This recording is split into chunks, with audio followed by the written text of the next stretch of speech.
जय हिंद दोस्तों। Welcome to success जान। आज के सेशन में हम आरआरबी एनटीपीसी प्रीवियस ईयर के क्वेश्चन पेपर में पूछे गए जीएस और जीके के क्वेश्चन को देखने वाले हैं। जो भी फ्रेंड आरआरबी एनटीपीसी 2024 की तैयारी कर रहे हैं उनके लिए ये वीडियो काफी ज़्यादा उपयोगी साबित होगा। तो ध्यान से सभी प्रश्नों को आप देखिए, क्योंकि इसी पैटर्न में आपके प्रश्न भविष्य में भी बनने वाले हैं। तो हम एक एक करके सभी प्रीवियस ईयर के क्वेश्चन पेपर आपके सामने लाएंगे। तो आज के इस वीडियो में हम आरआरबी एनटीपीसी सीबीटी 1 4 जनवरी 2021 को सेकंड शिफ्ट में जो आपके पेपर हुए थे उसमें जो जीएस जीके के प्रश्न पूछे गए थे उन प्रश्नों को देखने वाले हैं। तो चलिए देख लेते हैं प्रश्नों को, ताकि आपकी तैयारी जो है सुदृढ़ हो सके। चलिए शुरू करते हैं प्रश्न। यहाँ पर पहला प्रश्न आपका जो पूछा गया था, भारत के संविधान द्वारा लोकसभा में एंग्लो इंडियन समुदाय से कितने सदस्यों को मनोनीत किया जाता है। तो जब ये प्रश्न पूछा गया था तो उस समय की अगर नज़रिए से देखें तो उत्तर आपका जो होता हुआ 2 आपका राइट हो जाता। लेकिन बता दें आपको दोस्तों, वर्तमान में इन सदस्यों का जो सीट है वह समाप्त कर दिया गया है।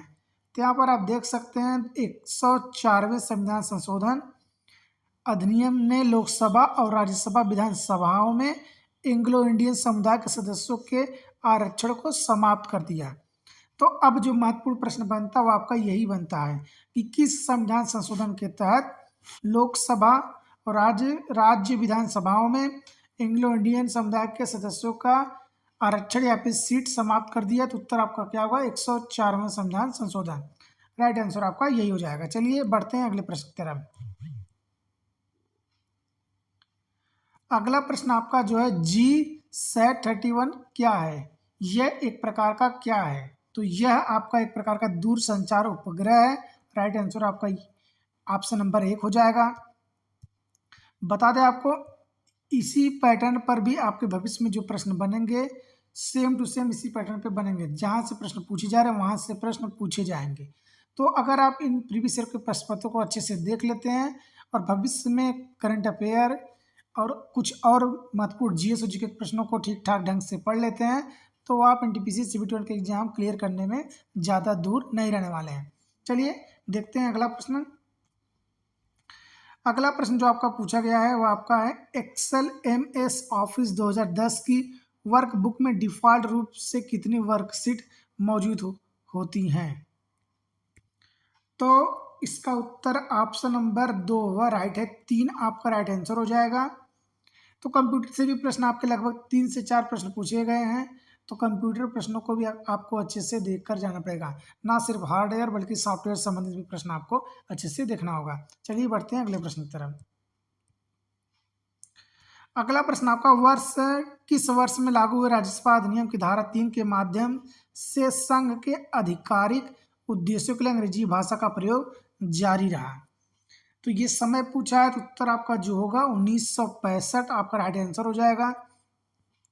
चलिए बढ़ते हैं अगले प्रश्न की तरफ। अगला प्रश्न आपका जो है, हमारे शरीर में वसा संचय यहाँ पे रहेगा करने वाला ऊतक कौन सा है। तो वसा संचय करने वाला ऊतक जो आपका वो आपका वसा ऊतक है। ऑप्शन नंबर आपका जो है दूसरा वह राइट हो जाएगा। कुछ महत्वपूर्ण पॉइंट चलिए देख लेते हैं वसा ऊतक से संबंधित। यह हमारे शरीर में वसा जमा करने वाला ऊतक है। यह पूरे शरीर की ऊर्जा होमोस्टैसिस के नियमन में एक केंद्रीय चयापचय अंग है। यह ऊर्जा को वसा के रूप में संग्रहित करने में मदद करता है, आंतरिक अंगों को संकुचित करता है और शरीर को प्रतिरोधी करता है। चलिए बढ़ते हैं अगले प्रश्न की तरफ।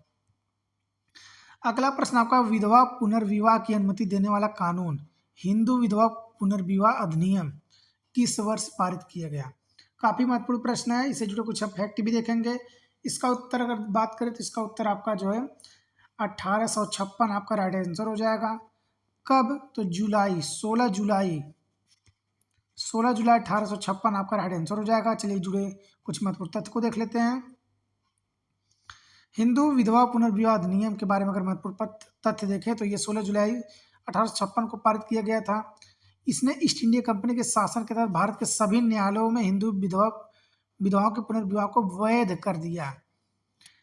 यह लॉर्ड डलहौजी द्वारा तैयार किया गया था और लॉर्ड कैनिंग द्वारा पारित किया गया। ये आपका बहुत ही महत्वपूर्ण प्रश्न बनता है कि किस गवर्नर जनरल के शासनकाल के समय हिंदू विधवा पुनर्विवाह पारित किया गया? तो पारित किया गया लॉर्ड कैनिंग के द्वारा।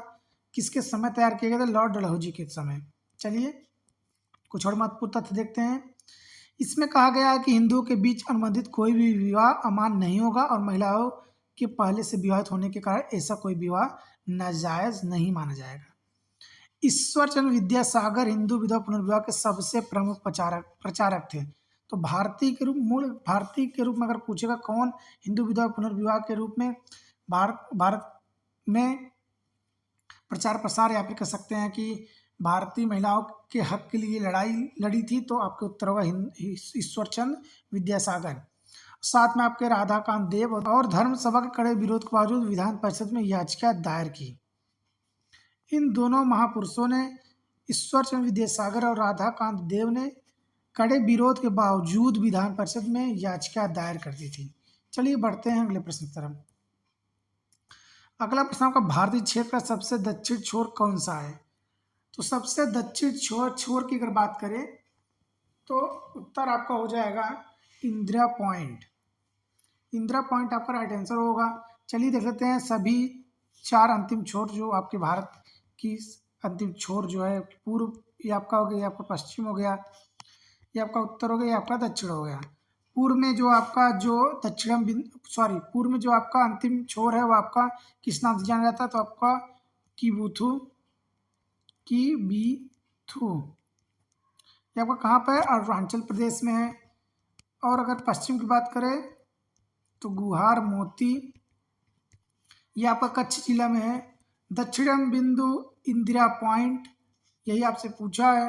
और उत्तर की बात करें तो इंदिरा कॉल, ये आपका इंदिरा कॉल जो कि आपका जम्मू कश्मीर में है।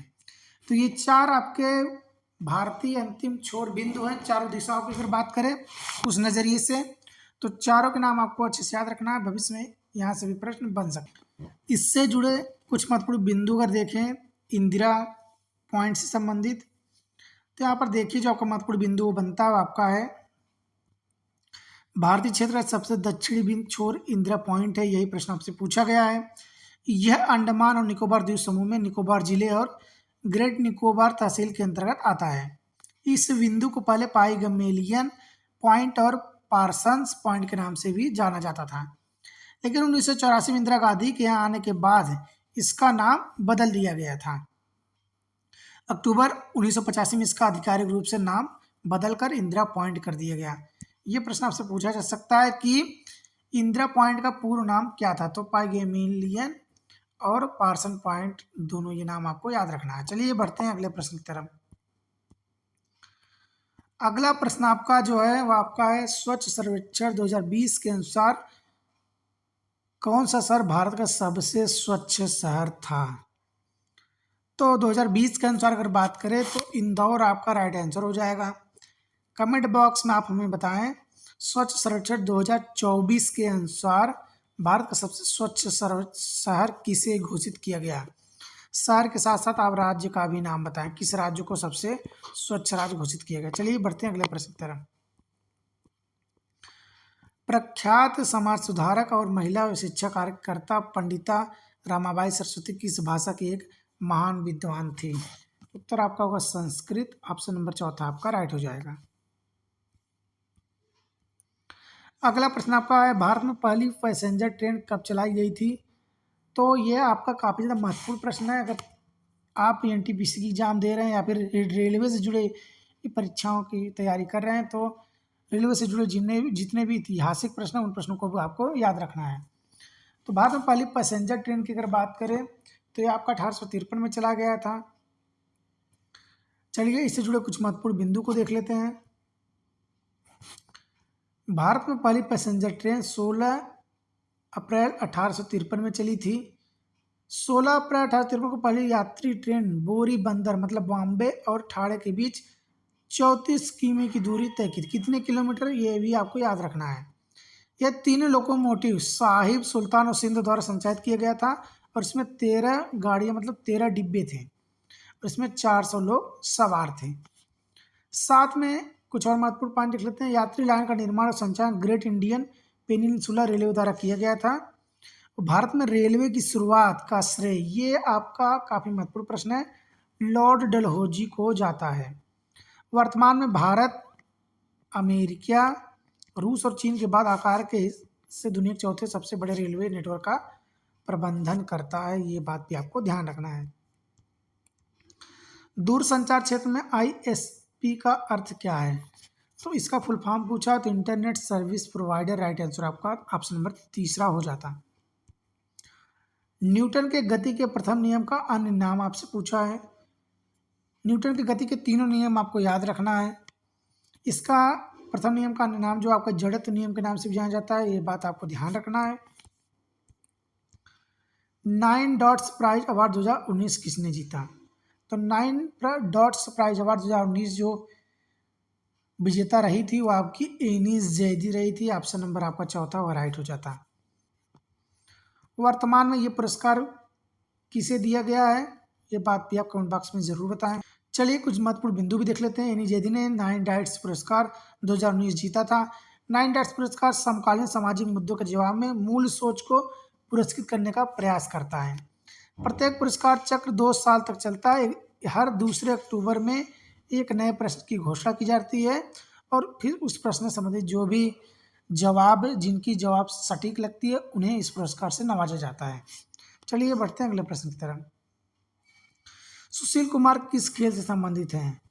ये आपका काफ़ी ज़्यादा महत्वपूर्ण प्रश्न है। सुशील कुमार संबंधित काफ़ी ज़्यादा प्रश्न बनते भी हैं, उन प्रश्नों के बारे में भी हम चर्चा करेंगे।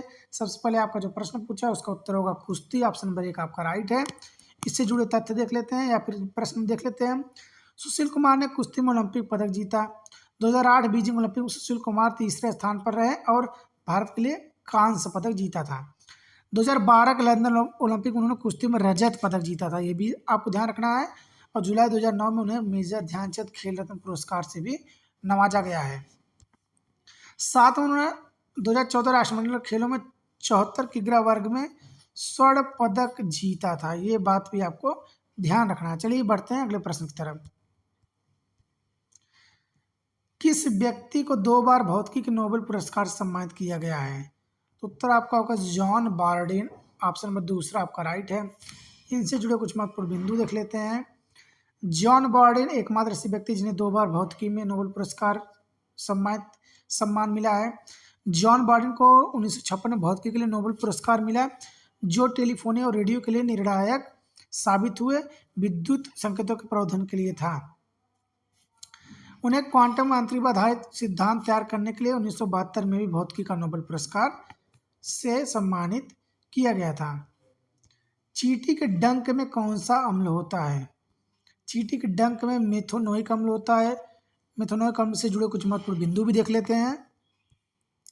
चींटी के डंक में मेथोनोइक अम्ल होता है, जिसका सूत्र क्या है? HCOOH। और डंक से जलन होती है, ये तो आपको पता होगा। मेथोनोइक अम्ल को फॉर्मिक अम्ल के नाम से भी जानते हैं। दोनों नामों का आपको जानना बहुत ही जरूरी है। अगर आपको पता होता कि चींटी के डंक में फॉर्मिक अम्ल होता लेकिन मेथोनोइक अम्ल नहीं पता होता तो शायद आप इस प्रश्न को नहीं कर पाते। इसीलिए दोनों नाम आप याद रखिएगा, भविष्य में आपसे कोई भी नाम देकर प्रश्न पूछे जा सकते हैं। और चींटी के डंक के प्रभाव को बेअसर करने के लिए तनुक्षारक जैसे बेकिंग सोडा या फिर साबुन लगाकर आप उसके प्रभाव को कम कर सकते हैं। अगला प्रश्न आपका, भारत में प्रथम ब्रिटिश प्रेसिडेंसी की स्थापना कहाँ की गई थी? तो भारत में प्रथम ब्रिटिश प्रेसिडेंसी की स्थापना की बात करें तो आपका सूरत में किया गया था। ऑप्शन नंबर 1 आपका राइट हो जाएगा।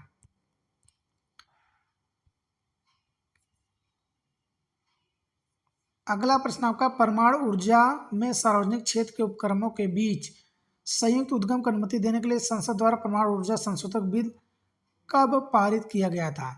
तो 2015 आपका राइट आंसर हो जाएगा। चलिए बढ़ते हैं अगले प्रश्न की तरफ। अगला प्रश्न आपका, ब्लूटूथ का आविष्कार किसने किया है? तो ब्लूटूथ का आविष्कारक जो है जॉब हार्टसन है। ऑप्शन नंबर तीसरा आपका राइट है। अगला प्रश्न आपका, निम्नलिखित में कौन सी गैस एक उत्कृष्ट गैस है? उत्कृष्ट गैस की अगर बात करें तो आर्गन आपका ऑप्शन नंबर चौथा व राइट है। सभी प्रश्न आपके महत्वपूर्ण है, इसी पैटर्न पे आपके भविष्य में भी प्रश्न बनेंगे। अगला प्रश्न आपका, नवंबर 2020 तक भारत कितने परमाणु ऊर्जा रिएक्टर काम कर रहे हैं? तो नवंबर 2020 तक भारत में अगर बात करें तो 22 परमाणु ऊर्जा रिएक्टर काम कर रहे हैं, लेकिन वर्तमान में कितने काम कर रहे हैं ये बात आपको बताना है, क्योंकि अगर आप सर्च करके अच्छे से देखेंगे तभी आपको भविष्य में याद भी अच्छे से रहने वाला है। अगर मैं यहाँ पर बता दूंगा तो आप शायद भूल भी जाएंगे। तो अच्छे से आप देखिए और कमेंट बॉक्स में आप बताइए वर्तमान में कितने परमाणु रिएक्टर भारत में काम कर रहे हैं। चलिए बढ़ते हैं अगले प्रश्न की तरफ। नवंबर 2020 की स्थिति के अनुसार भारत का सबसे नया उच्च न्यायालय कहाँ बना है? तो भारत का सबसे नवीनतम उच्च न्यायालय की अगर बात करें तो ये आपका जो है अमरावती में है। ऑप्शन नंबर जो आपका 1 वह राइट हो जाएगा।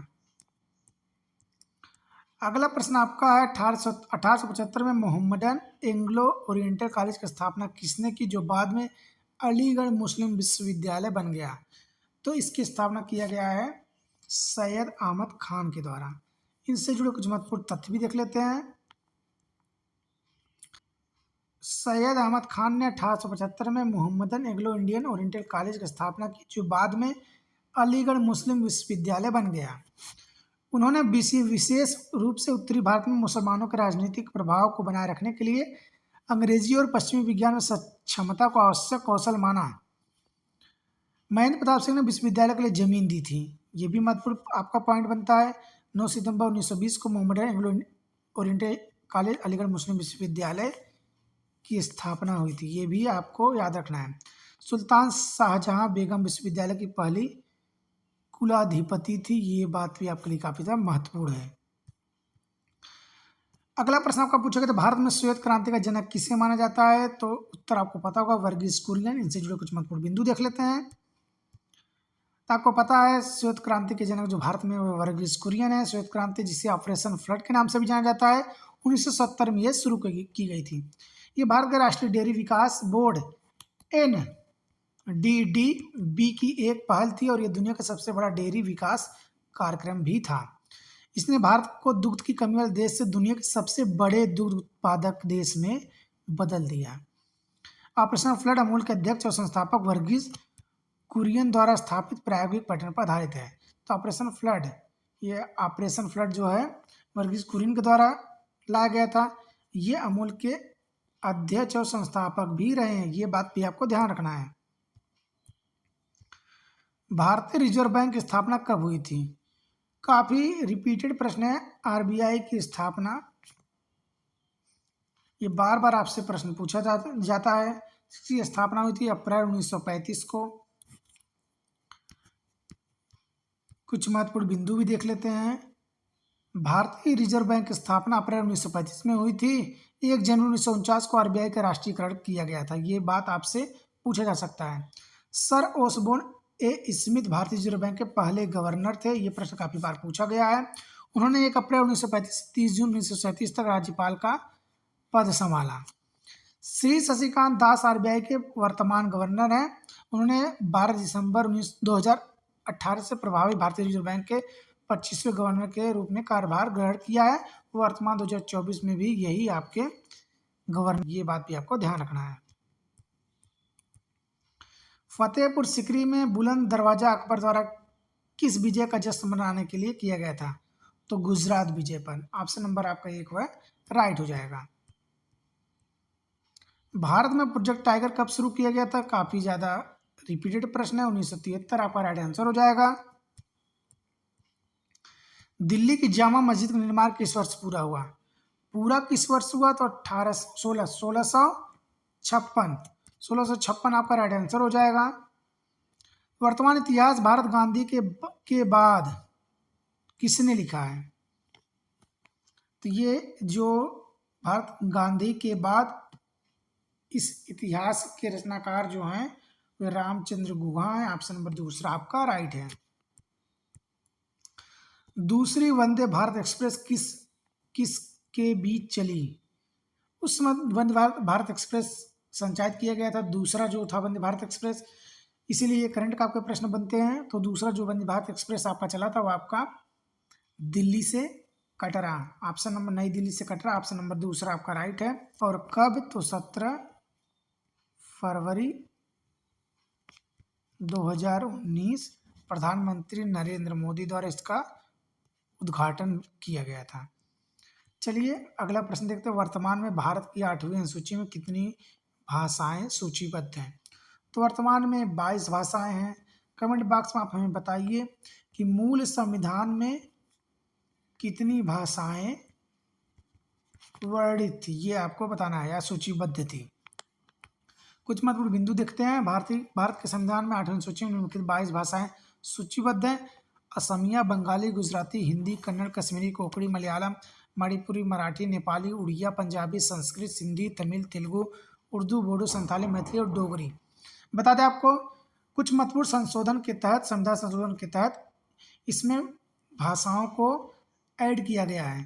तो किन किन संशोधन के तहत किन किन भाषाओं को सूचीबद्ध किया गया है संविधान में, उन प्रश्नों को भी आप अच्छे से देख लीजिए, क्योंकि भविष्य में 100% गारंटी है यहाँ से प्रश्न बनने वाले हैं। चलिए बढ़ते हैं अगले प्रश्न की तरफ। गांधी स्मृति और दर्शन समिति का गठन कब किया गया था? तो गांधी स्मृति दर्शन समिति का गठन जो किया गया था सितंबर 1984। राइट आंसर आपका ऑप्शन नंबर तीसरा हो जाएगा। इससे जुड़े कुछ महत्वपूर्ण बिंदु देख लेते हैं। यह भारत सरकार के संस्कृति मंत्रालय के अधीन चलता है। इसका पूरा नाम बिरला हाउस या बिरला भवन है। यह वह स्थान है जहां पर महात्मा गांधी ने अपने जीवन के अंतिम 144 दिन बिताए थे और 30 जनवरी 1948 को उनकी हत्या कर दी गई थी। अगला प्रश्न आपका है, निम्नलिखित में से कौन सा निकाय फसलों के न्यूनतम समर्थन मूल्य की सिफारिश करता है? तो CACP आपका ऑप्शन नंबर तीसरा राइट हो जाएगा। कुछ महत्वपूर्ण बिंदु देख लेते हैं। CACP का पूर्ण रूप कृषि लागत और मूल्य आयोग है।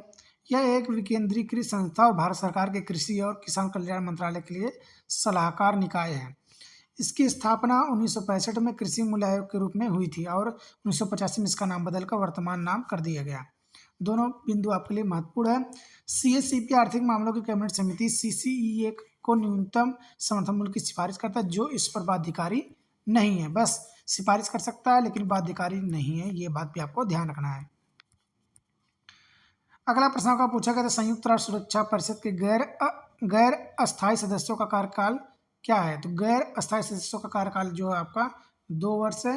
ऑप्शन नंबर तीसरा आपका राइट है। टैक्सोल किस पौधे से प्राप्त होता है? तो उत्तर आपका यह होगा, ऑप्शन नंबर दूसरा आपका राइट है। इससे जुड़े कुछ महत्वपूर्ण बिंदु देख लेते हैं। यह संयुक्त राज्य अमेरिका में प्रसिद्ध प्राकृतिक स्रोत कैंसर, स्तन, फेफड़े और डिंब ग्रंथि की दवा है और उपलब्ध सर्वोत्तम पौधों पर आधारित उपचारों में से एक है। टैक्सोल यह पेड़ की छाल से प्राप्त होता है, ये भी आपको ध्यान रखना है। टैक्सोल जो आपका प्राप्त होता है ये आपका यव वृक्ष की छाल से प्राप्त होता है। सांबर झील कहाँ पर स्थित है? तो सांबर झील आपका ये राजस्थान में स्थित है। भारत की सबसे खारे पानी की झील की अगर बात करें तो आपको उत्तर होगा सांबर झील, ये बात भी आपको ध्यान रखना है। अगला प्रश्न आपका, मुफ्त और अनिवार्य शिक्षा का अधिकार अधिनियम संसद द्वारा किस वर्ष पारित किया गया था? तो उत्तरों का ऑप्शन नंबर 2 2009 आपका राइट आंसर हो जाएगा। इससे जुड़े कुछ महत्वपूर्ण बिंदु देख लेते हैं। शिक्षा का अधिकार अधिनियम RTI जिसे हम कहते हैं, ये आपका 2009 भारत की संसद में 4 अगस्त 2009 को अधिनियमित किया गया था। शीर्षक RTI में मुफ्त और अनिवार्य शामिल था शीर्षक रूप में। ये भारत के संविधान के अनुच्छेद 21A के अंतर्गत आता है, ये बात आपको ध्यान रखना है। ये अधिनियम प्राथमिक दृष्टि और 6 से 14 वर्ष के आयु बच्चों के लिए मुफ्त और अनिवार्य शिक्षा के लिए के महत्व को बताता है। दोनों पॉइंट आपके लिए महत्वपूर्ण है। 6 से 14 वर्ष के बच्चों के लिए मुफ्त अनिवार्य शिक्षा के लिए RTI लाया गया था, अनुच्छेद 21A के अंतर्गत आता है। और महत्वपूर्ण अगर पॉइंट की बात करें तो यह अधिनियम 1 अप्रैल 2010 को लागू हुआ था। इस अधिनियम के लागू होने से भारत 135 देशों में से एक बन गया था शिक्षक को मौलिक अधिकार बनाने वाला। अनिवार्य शिक्षा 6 से 14 वर्ष आयु के सभी बच्चों द्वारा प्रारंभिक शिक्षा प्रदान करने और सुनिश्चित करने के लिए उपयुक्त सरकार और स्थानीय अधिकारियों पर एक दायित्व भी डालती है, ये बात आपको ध्यान रखना है। अगला प्रश्न आपका 2011 की जनगणना के अनुसार भारत का लिंगानुपात कितना था? तो ऑप्शन नंबर तीसरा 943 आपका राइट आंसर हो जाएगा। 1000 पुरुषों पर कितनी महिलाएं भारत में निवास करती हैं, यह लिंगानुपात दर्शाता है। तो 943 उस समय था। हालांकि वर्तमान में भी जनगणना नहीं हुआ है। अगर वर्तमान में जनगणना होगा तो शायद कुछ सुधार देखने को मिले। अगला प्रश्न आपका, भारतीय अंतर्देशीय जलमार्ग प्राधिकरण के अनुसार भारत के 9 गांव में अंतर्देशीय जलमार्गों का अनुमानित कुल लंबाई कितनी है? तो 14,500, ये बात आपको ध्यान रखना, 14,500 किलोमीटर आपका राइट आंसर हो जाएगा। 14,500, यही आपका राइट आंसर, ऑप्शन नंबर चौथा। यूनिसेफ का मुख्यालय कहाँ है? तो यूनिसेफ का मुख्यालय अमेरिका के न्यूयॉर्क शहर में, ये बात आपको ध्यान रखना, ऑप्शन नंबर चौथा आपका राइट है। तो ये आपका रहा आरआरबी एनटीपीसी CBT 1 4 जनवरी सेकंड शिफ्ट में 2021 को जो आपका पेपर कराया गया था, उसमें जो जीके और जीएस के प्रश्न पूछे गए थे, उन प्रश्नों का संग्रह। वीडियो आपके लिए काफ़ी ज़्यादा उपयोगी साबित जरूर होगा। अगर वीडियो आपको पसंद आया हो तो लाइक करना ना भूलें और दोस्तों को शेयर करना भी ना भूलें। चैनल से जुड़े अगले अपडेट तक जय हिंद।